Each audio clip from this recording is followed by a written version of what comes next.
All right, ladies and gentlemen, the next question we're going to look at is question number 11. And again, this is a continuation of our logic test review for MGF 1106.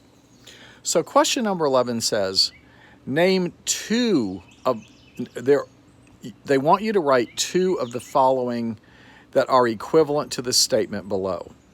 Well, the statement below is an if-then statement, meaning we have P implies Q. Now, there are two facts that you need to know here. P implies Q is logically equivalent to, P implies Q is logically equivalent to not Q implies not P.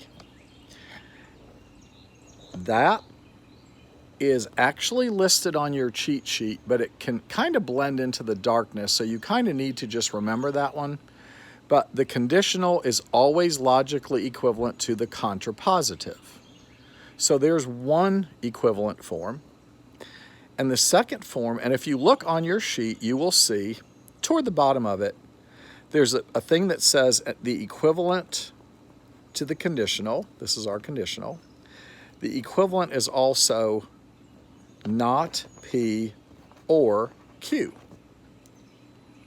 So we actually have two equivalents. Now, you may want to write these down in your notes somewhere or on your cheat sheet, and you want it to say these are equivalent to the conditional. They're already there. They're already on your sheet. You just need to make yourself aware that when someone says name two things that are equivalent to a conditional, this is one of them and this is one, the contrapositive and then this statement. Okay, so let's form this answer, okay? If this is my conditional, if the bird is blue, then the lizard is brown. If I'm trying to write out not Q implies not P, we know we need an if then in it because of the arrow. So if not Q would be if the lizard is not brown, right? We're doing the negation of Q, comma, then, and let's follow the pattern, the negation of P would be the bird is not blue. So what we did on that first one, okay, what we did on the first one is we used the contrapositive, which is always equivalent to the conditional.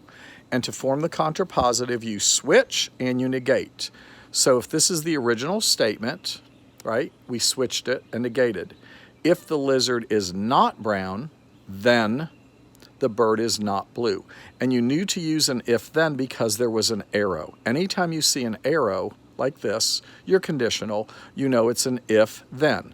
If you see a double arrow, you remember that that would be if and only if. Okay, and we'll look at those, we'll look at one of those later, or we have during class. Okay, now, the second form that's equivalent, the conditional is also equivalent to the negation of P or Q.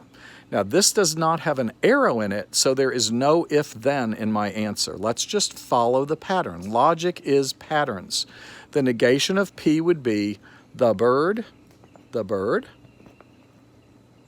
is not blue.